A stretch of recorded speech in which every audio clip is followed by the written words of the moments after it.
Yan. Sa wakas at nag-apoy. Puno na. Parang Chef Yolo Pascual ah. Yan ang sinasabi ko sa'yo dahil dyan, yun tayo.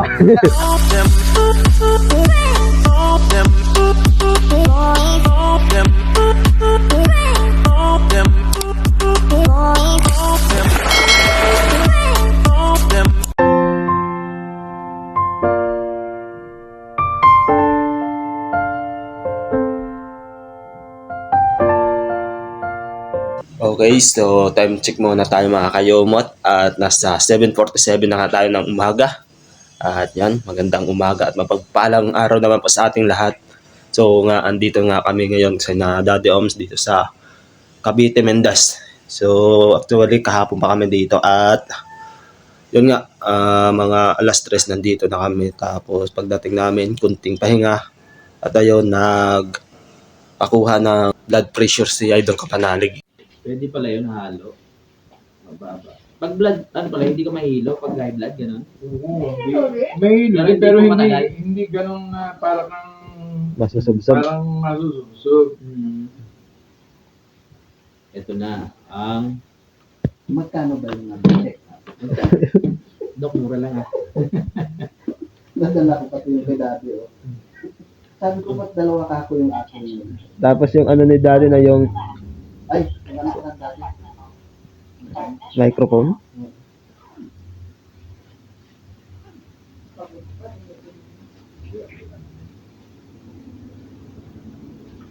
Wala na kaya? Opo. Ito yung akin yun.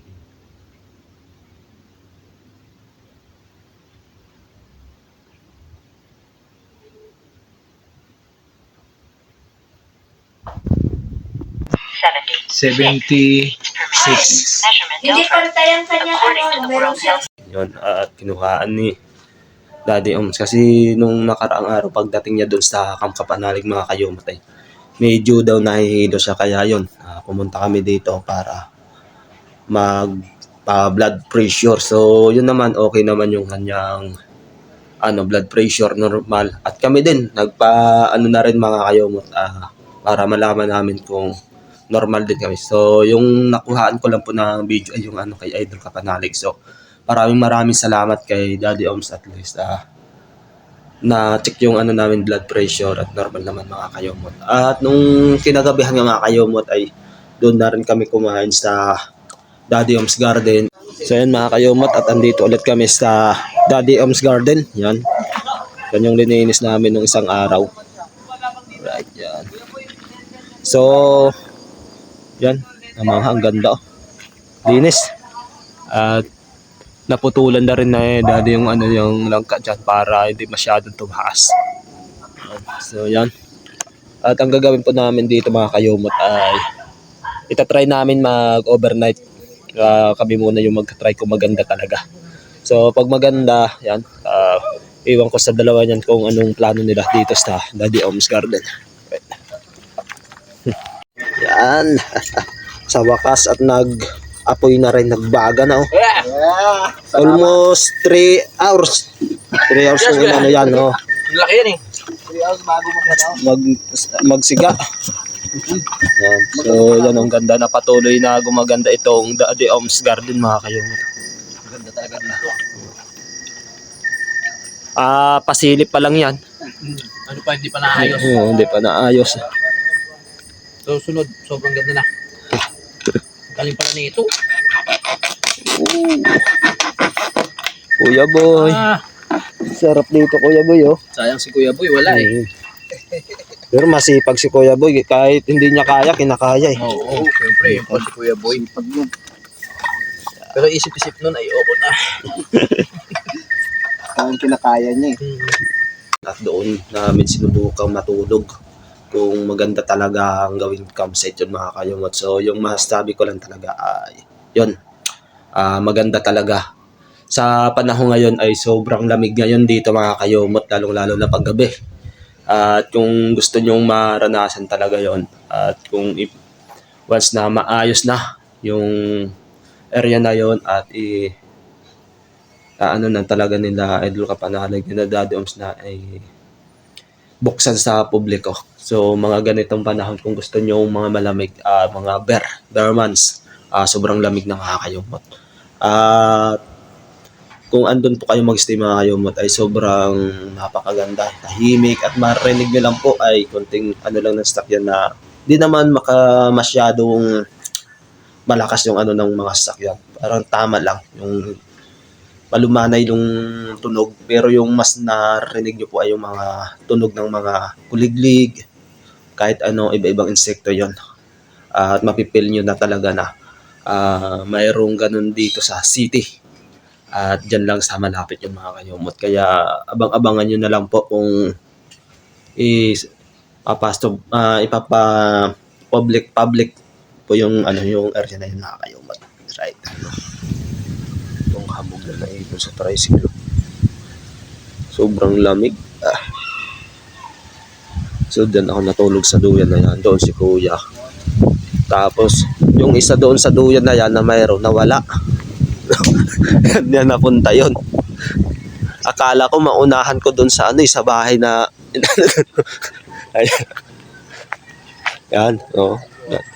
Pero unti-unti nang nakikita yung ganda ng camp ni Daddy Oms.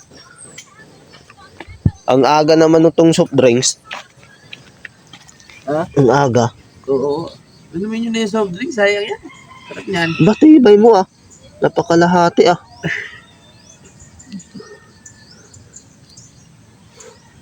Plano ko mag-ano lang ako dito. Shot konti. Dito na ako nakatulog. So, itong area to, itong mga kakayumot, yung binalisan ko dito, mga kayumot Yan. Right, so maganda na. At konting-konti na lang na konting pagbubunot na lang ng damo. Kaso itong mga natirang damo dito, hindi talaga ito totally damo Ito yung mga nagugulay din to mga kayumot. Hindi ko lang alam kung anong tawag dito. Ano? Ano? Sabi ni Kuya ito nagugulay din to Kaya nung naglinis kami mga kayumot, hindi ko to bubunot. Tsaka na kung mayroon na sabi si Daddy Oms na bunutin yan or basta. At itong tambak na basura dito mga kayumot, unti-unti din na Daddy Oms na sunugin yan dito. Ayan. Napakalaking tambak to Ito yung yung lininis ni Daddy Oms pagkatapos ng bagyo ata. Yan. Dito. Nakita mo dati, ang daming mga dahon na tuyo dito. Nalisan ko yan mga kayumot. Yung areang yan. Tapos, yung mga kalat na yan, linagay ko doon sa tambakan, doon sa baba. Yung plano ditong area daw natin mga kayumot kung once na matuloy talaga, lalagyan ito ng mga bahay-bahay or kubo-kubo mga kayumot. Yung sabi kagabi ni Daddy Oms, lalagyan halimbawa, kubo ni Idol Kapanalig, kubo na kanya-kanyang gawa, pero parang hindi na yun. Kailangan talaga tulong-tulong yun. Konting lang, ayos-ayos itong mga halaman dito ni Mami Oms. Dapat organized talaga para maganda tingnan. Yan. Ito pag effective ko Ayan po mga kayumot at sobrang supported din ng Mami Oms. The blower na pag nahigop yan Sabi daw nung electrician Oo nga no. Uy, nawala yung buong cellphone.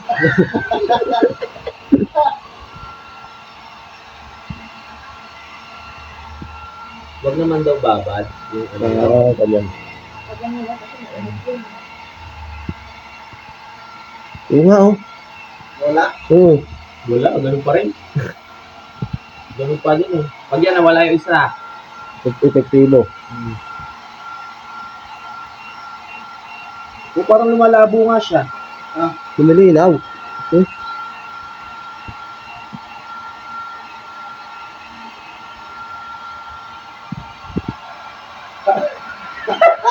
Parang lalo yata umiitim.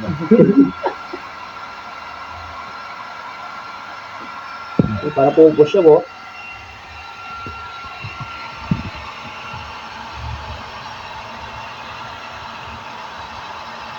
Ito ata, nabasan ko talaga to. Ayun o, puputi o. Oo. Ito ba ito? Oo. Di ba? Pumuputi yung dito, oh. Yung gitna o. Oo. Umaano na yung... Oo. Oo. Kumukurap na. Hmm. Iba kanina wala yan? Oo, hindi hirap makita yan, oh. Hmm. Oo. Oo, ano. Oh, nagkaroon na o. Oo. Oo nga o. Nawala? Wala na. Ayan o. Namumuti siya o. Ano ba yan? Bang! Hindi sumabog. Oh, di ba? Kanina, itim na to, di ba? Oo, ito ang tao. Sobrang ito na dyan. Hmm. Parang dito.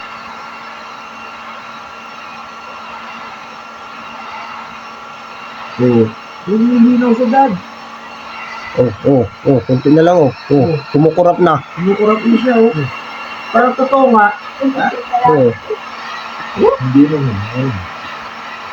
Kumuslaw. Di ba, pre?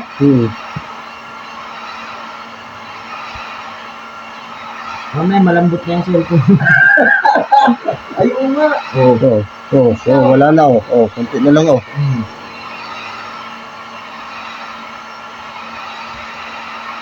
Bakit sobrang nahilip ka? Hindi naman. Oh, di ba? Yung mga guhit-guhit niya? Oo. Tingnan mo, parang wala na, oh. Tapos nalimutan na. Oo. Hindi po. Tumuti nga, bumalik eh. Bumalik siya.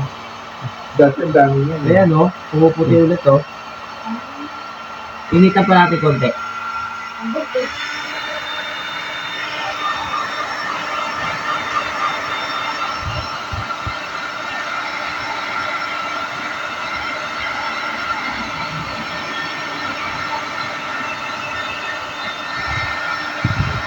Okay, time check ulit tayo mga kayomot. 10:56 na nga ng tanghali. So, maya-maya ay alis na ulit kami papunta sa Kalaka. Pagkarating namin sa Kalaka mga kayomot ay bababa kami, kukuha ng konting gamit. Tapos, baka papahinga ulit ng konti. At diretso ulit kami sa Lipa mga kayomot kasi magpapabinyag yung aming pamangkin. Kaya kailangan namin makapunta doon kasi kami daw yung magkakatay. Kami yung hustler magkatay pero sa totoo lang hindi ako marunong kumatay ng baboy mga kayumot.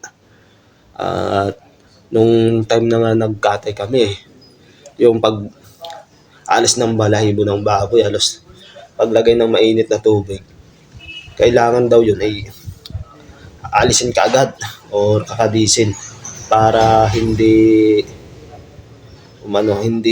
dumikit yung pinakabalat niya mga kayumot. Yung time na kasi nung nakaranas ako ng ganun mga kayumot ay kulay itim na baboy yun, yung native, tapos ay kami yung naghahanap ng balahibo. So paglagay ng mainit na tubig, hindi namin kaagad na yung or na kaliskisan or padis yung mga balahibo mga kayumot, kaya dumikit yung itim ay halos hindi na makuha mga kayumot. Kaya yun, kailangan talaga pag lagay ng mainit, kailangan paspasan din sa tanggal ng balahibo. Right, so update ko na lang po kayo pag nandun na ulit kami sa Kalaka mga kayumot, at depend inside ay kung nakarating na kami sa Lipa. Right.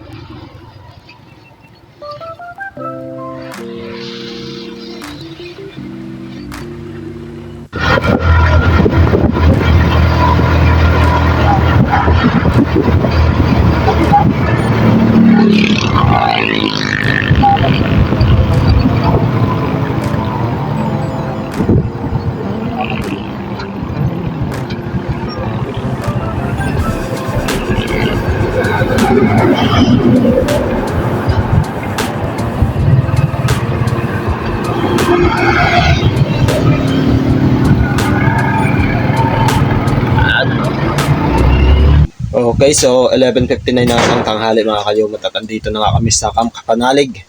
So ngayong oras na to mga kayumot ay gusto kong lutuan muna yung mga alaga namin kasi mamaya-maya aalis ulit kami, pupunta kami ng Lipa nga. Kasi yung yung may binyag ng anak ng aming pamangkin mga kayumot, kaya kailangan lutuan muna natin yung mga alaga natin. Kasi baka Lunes ulit kami makabalik kahit pa paano. Makainin muna natin sila mga kayumot bago tayo umalis.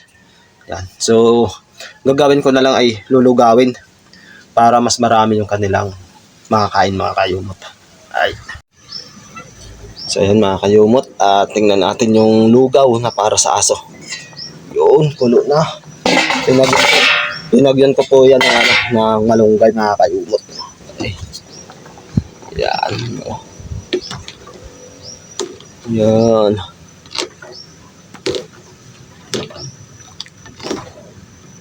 Lugaw muna sila ngayon. Kasi pag kanin, yung minsan ayaw kainin ng ng mga aso mga kayumot. Kaya naisipan ko lugaw na lang muna. Yan, baka maubos nila. Sana. So lagyan lang natin ng magic sarap tong lugaw nila mga kayumot para may lasa. Yan.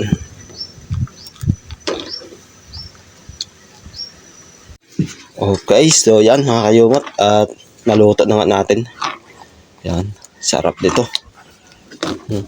Linugaw ko na lang mga kayumot para medyo may lasang yung mga alaga natin. Dinagyan ko nga na magic sarap tapos asin at yung may malunggay mga kayumot. Yan. Itong luto na. So mamaya bigyan natin yung mga alaga natin. Yan. Kailangan maglinis. Daming nangangagat mga kayumot na langgam na itim. So marami talaga ngayon dito mong kalat banda kasi yung hangin papunta dito sa kusina mga kayumot.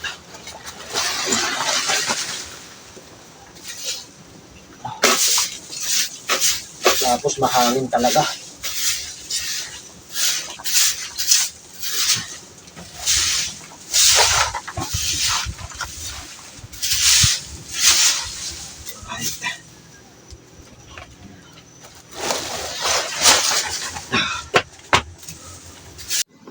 So ayun mga kayumot linagay ko na doon yung mga pagkain nila kaso parang busog pa.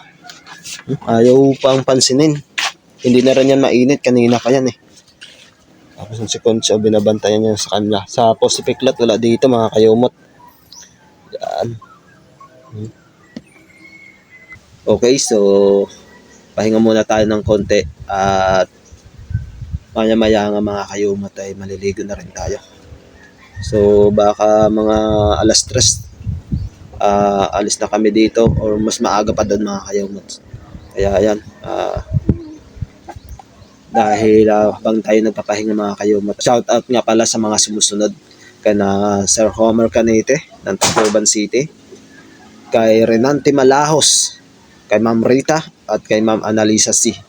Yan, shout out po sa inyong lahat dyan. At shoutout din po kay Sir GR Etchepare. Maraming salamat po sa iyong suporta Sir GR. Lagi po kayong mag-iingat kahit saan ka man naroon Sir. Ingat po kayo palagi. Naway lagi po kayong i-bless ni God at maabot mo pa yung kanyang mga pangarap. Maraming salamat po. Ingat po kayo and God bless you po sa iyong Sir at sa lahat-lahat ng mga nag-comment ulit po sa aking last upload. Maraming salamat po sa inyo. At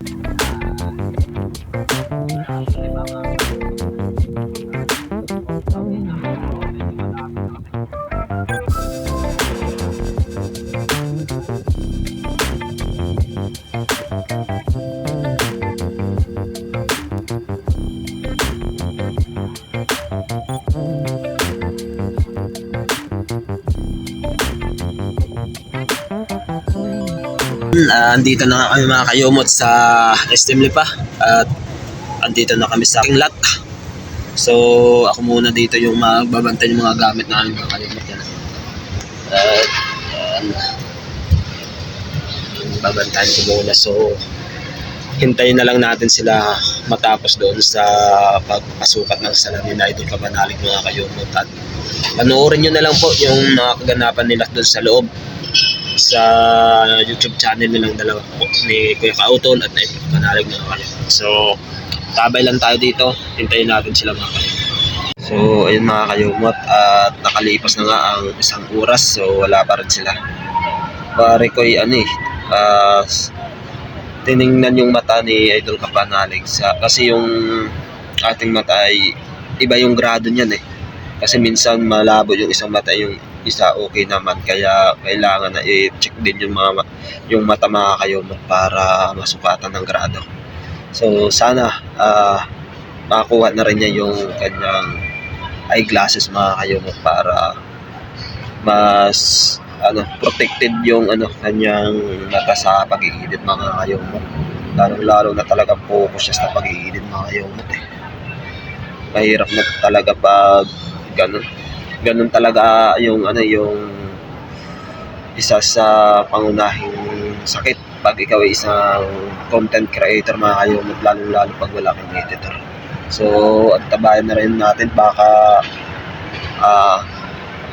malapit na sila bumalik dito mga kayomot, kaya hintay-hintay na lang natin ng konti. So almost baka magto 2 hours sila doon. Okay lang yun, next masukatan at makuha na niya panalig yung kanyang eyeglasses. Right. Sa wakas! Alright, ayan na. Pare! Sino ka? Hindi kita nakilala. Parang si Piolo Pascual ah. Yan ang sinasabi ko sa'yo, dahil dyan, inom tayo. Doon. Wakas. Tara, uwi na tayo mga kayumot. Nadagdagan yung pogi ah. Siyempre, sinasabi ko sa'yo eh. Okay, so yan, hindi nga ako nakapag-outro kahapon mga kayumot kasi kami ngayon kahapon ay gabi na mga kayumot. So pagdating namin dito sa Lipa, kunting pahinga tapos nag-ano na kami, live mga kayumot, at ito yung ginamit na pangbasa ng ng mga comment dito sa cellphone ko mga kayumot at saka nalubat. So yun, nag-charge muna ako at habang nag-charge yun, nag-shot mga kayomot. Kaya pagkatapos namin mag-inom, yun, nakatulog na, hindi nakapag-outro. So ngayon, ko na lang i-outro itong aking video mga kayomot kasi medyo mahaba na rin. Kaya maraming salamat nga pala sa lahat ng nagtitiwala po sa aking munting YouTube channel. Yung mga subscriber at supporter po ng Team Kapanalig na patuloy na nagsusuporta din sa aking munting YouTube channel. Maraming salamat po. Mga silent viewer ko po dyan, maraming salamat po sa inyong lahat. Lagi po tayo mag-ingat. Always pray po tayo. God bless you all and bye-bye po.